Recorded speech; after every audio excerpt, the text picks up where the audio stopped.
Alistair early. And that's going to be able to... There's a lot of different ways you can finish. I don't know about this one, though. Not a huge fan of this.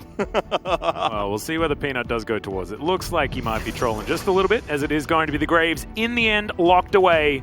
Yeah. The Alistair as well. Just a, fair bit of CC.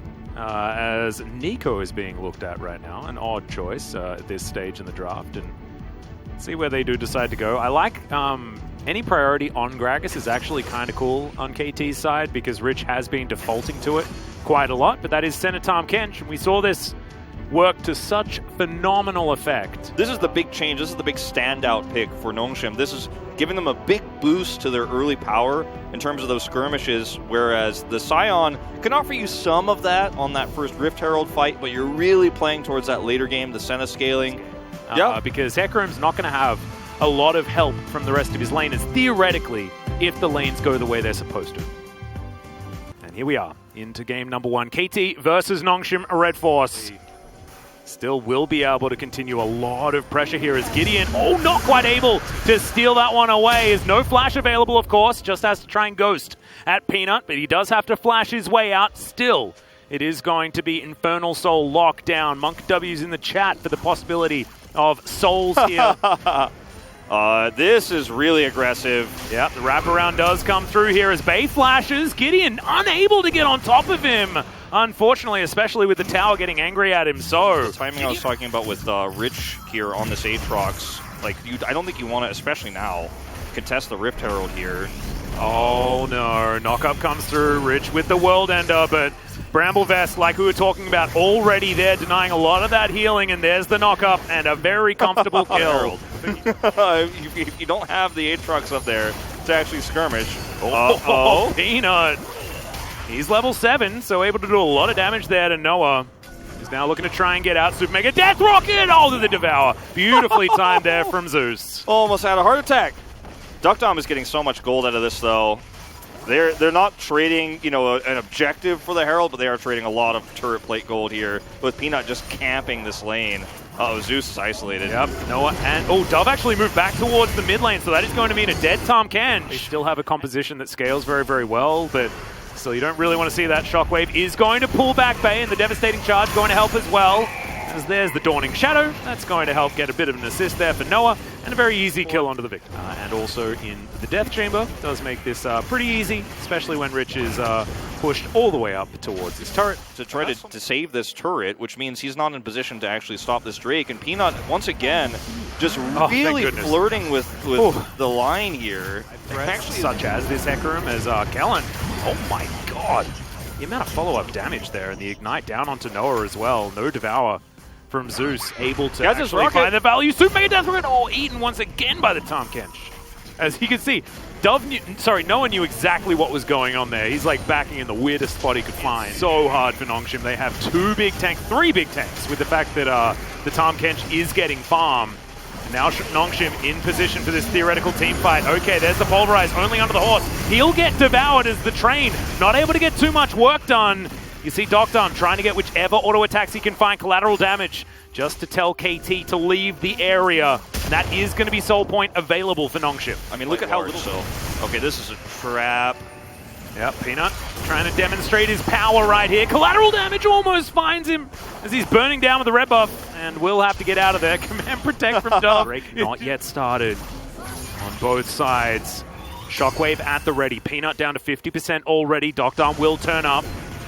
Now Nongshim searching for a bit of hope. The Infernal Chains are going to land as Doran gets pulled back. Kellen getting on in there as Peanut off to the side, not actually able to offer too much damage as Gideon has to ult out of the pit. In goes the train as it's blocked by the cow immediately, and Peanut finally gets over the wall. They're looking to lock down this Drake as best they can. As you can see, Docdom able to free hit relatively well, and now Rich looking for more of these options. Shockwave lands is going to take out the Aatrox, but there's the Mountain Soul, and Docdom is free hitting. Doran flashes the wall. Noah is extraordinarily low, and Docdom should now be able to get excited, chasing after Dove. Zeus is now in trouble. The Flame Chompers will say no to the Tom Kench, and Peanut also denies him. No triple kill for the Jinx, but a big fight for Nongshim. Oh man, and Nongshim essentially won this fight 4v5. As you mentioned, Peanut was on the side of that Drake pit, not doing any damage. He was just ready to jump. Move him into the correct position, and fear him out of the fight as well. As Gideon looking for that right now, as there's the onslaught of shadows, but he's stopped. And Doctarm trying to get out of the way, but the cow blocks him. Now Rich finds the backline. Not a lot of follow-up for him, though, as he flashes to try and get out of the way. Sterix is really good, but it ain't going to be good enough. Rich tries to be the hero. Unfortunately, dies on the stage. Now it's a barren opportunity for KT. No vision for Nongshim.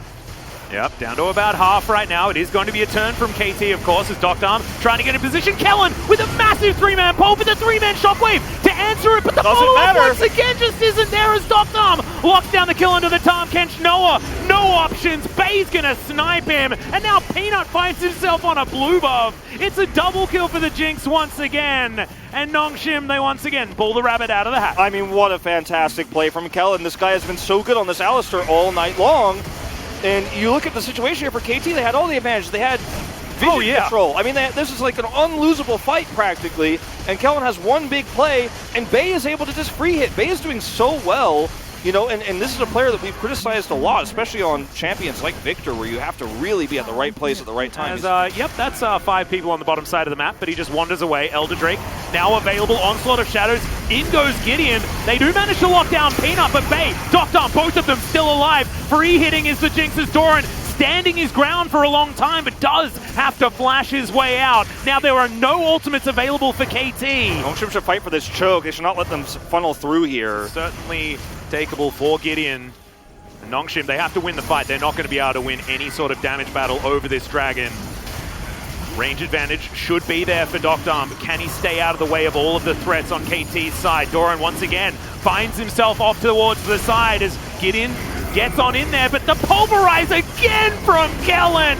This guy has been too good. Double kill for the Jinx straight out of the gate. Both tanks dead. Smite dead. Elder Drake definitely dead. This should not be happening like this either. And the tank line, Doran is doing exactly what he's supposed to as another pulse comes through. Kellen is just too good, Wolf. What is this? Insanity. Now going down extraordinarily low. Noah's limping away. Dove doing the same. Rich is angry. As Peanut's going to turn up, gets the smite in the end. It's 7,000 gold in the lead for Doctarm. He is just massive this game as Dove caught in the wrong place. That's game. Yeah, that is going to be game. Rich is going to be able to lock down that kill on the Orianna.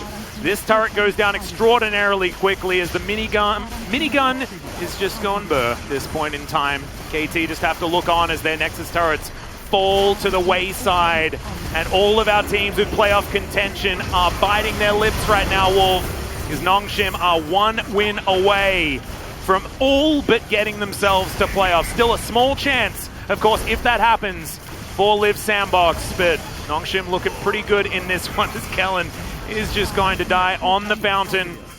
Nongshim will be able to tidy this one up at 31 minutes into the game. It looked like KT had a decent chance when it came to the compositions. They were keeping it even. These numbers and what were able to be put up here as Bay was certainly chopping some people down, and the Jinx doing a very similar thing, as these are some sad numbers on Let me just point out that Alistar out-damaged Gideon. Actually, it was Kellen out-damaged Gideon this game. And more than double the damage. That's actually a really large number for an Alistar. Like, I've seen Kai'Sa's do less damage. Yeah, I mean, he actually approached the damage that Aatrox did this game. Like, he was only 3,000 off. What a great amount of setups, the pulverizers we saw from Kellen all game long.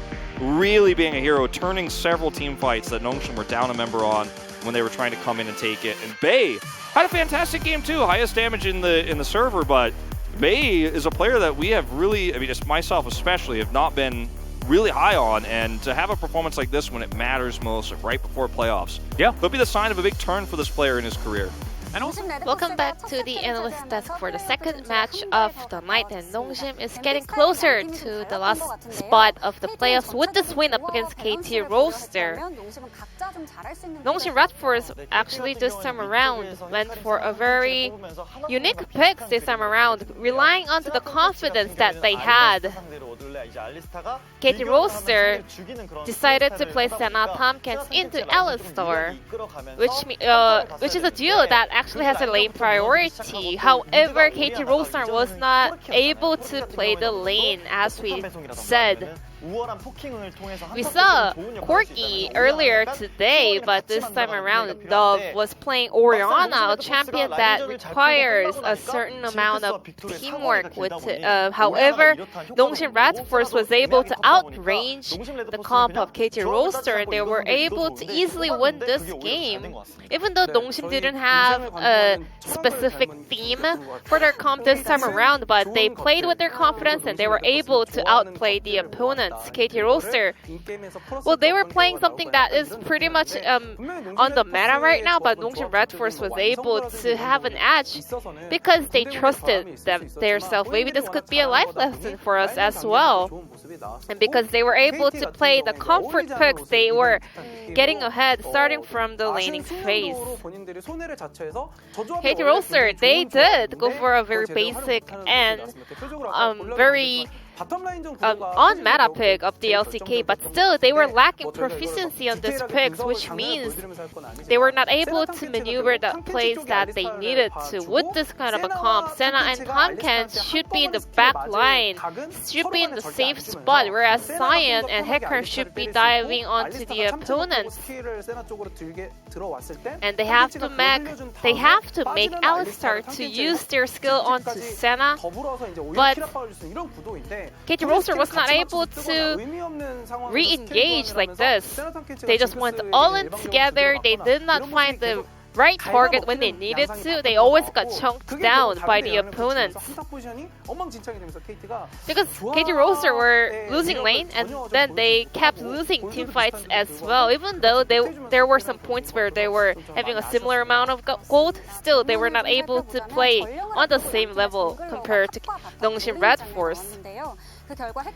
Now let's take a look at this first highlight where two different junglers were on the different side of the map. Gideon made a rotation to the top side and Nongshim Peanut revealed himself with clearing that ward. So KT Rollstar, they just assumed that Peanut will be counter jungling some camps. However, Peanut actually jumped over the wall and he was in that rush. So Noah got instantly chunked down, which means it's a free dive for Nongshim Radforce. Orianna rotates down for a backup for a moment and then she goes back. And Noah, instead, he actually stick to his lane even though Tomken was surely dying over there. Because Senna got chunked so bad from the get-go, well, it was a very easy dive for Nongshim Radforce to pull off, and that's where the game was pretty much over, especially for the bottom lane. Even though the top side of the KT Rollstar was able to get ahead for a little bit, but still Nongshim was able to compensate that with that bottom turret dive and also picking up the Drake after that. So, KT Rollstar had a good comp, whereas Nongshim Radforce had the comp that they liked. So, let's take a look how this kind of teamfight positioning unfolds.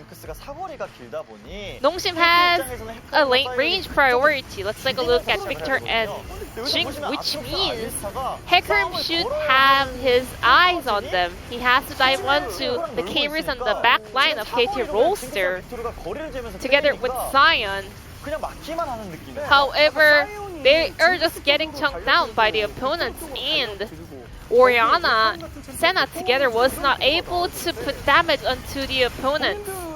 They actually rather get funneled into that dragon pit.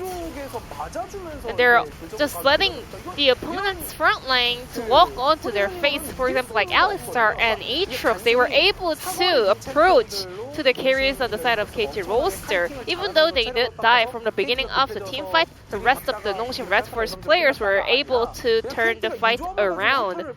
It doesn't really make sense that KT Rollstar took that positioning in this team fight. Maybe this is because of the lack of understanding of playing that team fight. I think they do really need to work on the proficiency of those picks. And They really need to kind of clean up their issues with their play. Now let's take a look at the player of the game on the side of Nongshim Red Force. Kellen will pick it up with his Alistar performance. 100% kill participation at 15-minute mark in the game. We can definitely say that this game was a little bit of a support difference because Tomkins and Alistar were playing so differently, and this Cow was contributing so much to his team, whereas this Catfish was not doing much work. Alistar was always finding the target in the back line. This time around, he was able to knock up Dove. And then, even though Nongshim Red Force had the losing matchup for sure, they were able to turn it around based on their mechanical level. Alistar and Jinx, this could be very dicey, even though they are Doknam and Kellen, but they played it out really well. And Kellen picked up this POG with 6 votes out of 9 in total. Nongshim Red Force will be almost getting into the playoffs with another game win, and KT Roaster will be eliminated if Nongshim Red Force gets the match win tonight. So, will KT Roaster be able to channel their Gen G series performance? Let's check it out in game number 2.